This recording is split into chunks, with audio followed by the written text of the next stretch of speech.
आपल्यासोबत संवादासाठी महाराष्ट्राचे उपमुख्यमंत्री एकनाथजी शिंदे आहेत. खरं तर सर आपल्या TV9 मध्ये स्वागत आहे.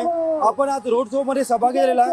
शिवसेनेला पाठिंबा देण्यासाठी आपण या ठिकाणी आलेला आहात, काय सांगाल? खूप चांगला माहोल आहे, भगवं वातावरण आहे, सगळीकडे लोक आनंदात स्वागत करतायत आणि या भागामध्ये परिवर्तन घडेल, शिवसेना धनुष्यबाण विजयी होईल आणि म्हणून या ठिकाणी इथं बोलायचं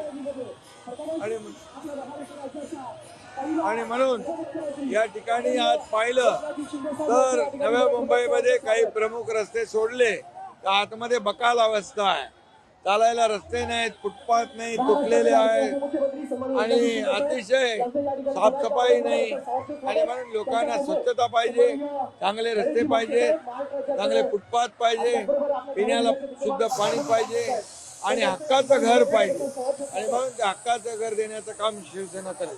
खरं तर नवी मुंबई शिवसेना ही सोबळावरती लढत आहे. शिवसेना इथे नव्या मुंबई धनुष्यबाण घेऊन उतरलेली आहे. बाळासाहेबांचे विचार घेऊन आम्ही पुढे जातोय, आनंद दिघे साहेबांचे विचार घेऊन पुढे जातोय.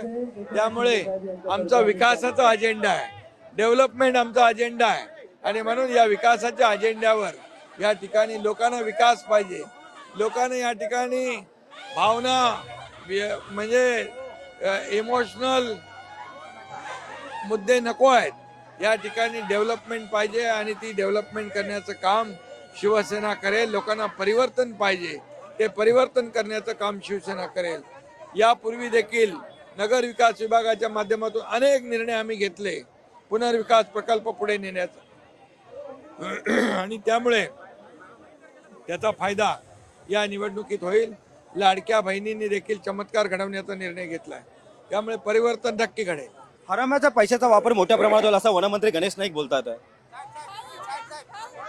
आपण पाहतोय की सध्या या निवडणुकीमध्ये लाडकी बहीण योजना आहे, तिचा फायदा आहे तो मोठ्या प्रमाणात होईल अशी जी प्रतिक्रिया आहे ती महाराष्ट्राचे उपमुख्यमंत्री एकनाथ शिंदे यांनी व्यक्त केलेली आहे.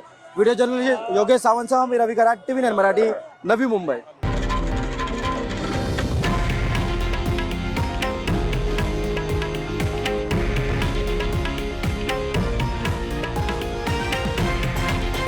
हे आहे देशातील नंबर 1 न्यूज नेटवर्क आणि आपण पाहत आहात TV9 मराठी, एकमेव.